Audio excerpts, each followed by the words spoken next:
Parce que je suis alsacienne, je suis rigoureuse et besogneuse. Et je me suis dit, ma fille, il faut essayer. Si tu n'y arrives pas, tu auras au moins essayé. Et c'est comme ça que j'ai tout de suite continué. L'émancipation économique des femmes, c'est la voie la plus sûre vers leur libération.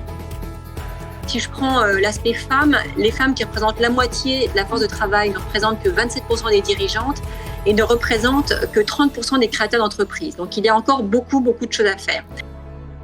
Il faut appartenir à plusieurs réseaux, c'est important aussi. Pour y arriver, pour être entourée, pour être soutenue, pour pas être seule, pour casser cette croyance qu'elles peuvent avoir dans je n'y arriverai pas, je suis toute seule et de toute façon mon projet ne vaut pas le coup. Il ne faut pas hésiter à avoir des ambitions, à prouver ses ambitions et à demander les budgets nécessaires à ces ambitions. Les femmes ont tendance à être au plus près, au plus juste. Donc on les accompagne également dans la posture d'entrepreneuriat en se disant on a effectivement ce premier pas, mais voyons plus loin, à 2 ans ou à 3 ans, demandons les fonds nécessaires et justifions-les justement dans le business plan.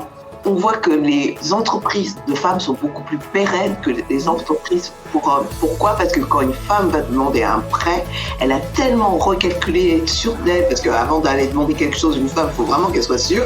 Donc quand on voit ces chiffres-là, on se dit à un moment, on peut vraiment prêter beaucoup plus aux femmes. Mais bien sûr, il faut qu'elles demandent beaucoup plus aussi. On développe aussi des prêts d'honneur en relation avec les réseaux Initiative France, Réseau Entreprendre, France Active encore, pour permettre aussi aux femmes de pouvoir avoir des outils de financement. Donc tout ça, c'est des outils dont il faut que les femmes qui sont chefs d'entreprise s'emparent. Savoir que le taux de pérennité des entreprises à 3 ans créées par des femmes et qui ont été accompagnées par des réseaux, c'est plus de 85%. Bien souvent, la plupart des femmes chefs d'entreprise sont en charge de leur famille, la plupart du temps.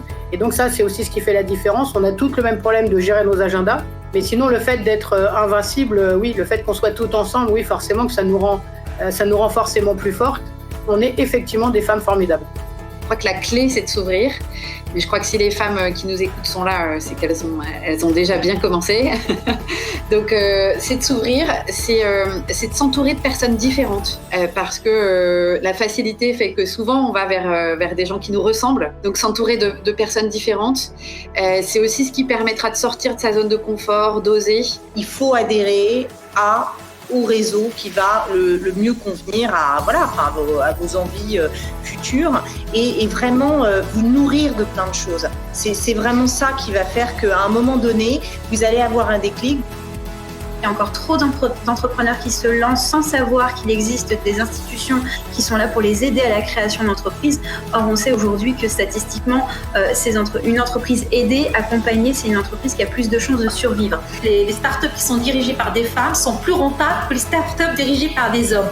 Mais les fonds d'investissement continuent à vraiment investir massivement vers des startups portées par des hommes. Que pour être chef d'entreprise ou pour être créateur d'entreprise, il ne faut pas avoir peur de se lancer. Il faut se lancer, il faut passer ce cap de se dire je vais éviter les freins, je vais éviter les problèmes. Il faut sortir de ce cap-là parce que des erreurs, vous allez en faire, vous allez en commettre et ça fait partie de l'apprentissage. J'ai un projet de création d'entreprise, je vais m'adosser à un réseau connu pour avoir un accompagnement, mais je vais aussi prendre des informations de mon écosystème et je vais évoluer avec mon projet de création d'entreprise. Je vais faire des erreurs, mais je vais rebondir. Je vais trouver les personnes sur ma route pour pouvoir continuer d'avancer sur cette expérience de création d'entreprise. Les projets, lorsque les projets sont bien ficelés, sont peut-être mieux ficelés quand c'est une femme qui le rédige. C'est avant tout un investissement sur soi et ensuite sur son entreprise. La réussite, ça passe par 3 mots-clés. Être bien informé, être bien accompagné et être bien protégé. L'association GSC, c'est aussi une association qui promeut un produit d'assurance volontaire. Pour un entrepreneur individuel qui aurait 20 000 euros de revenus, il va pouvoir bénéficier de 950 euros par mois d'indemnité pour une cotisation de 43 euros mensuels.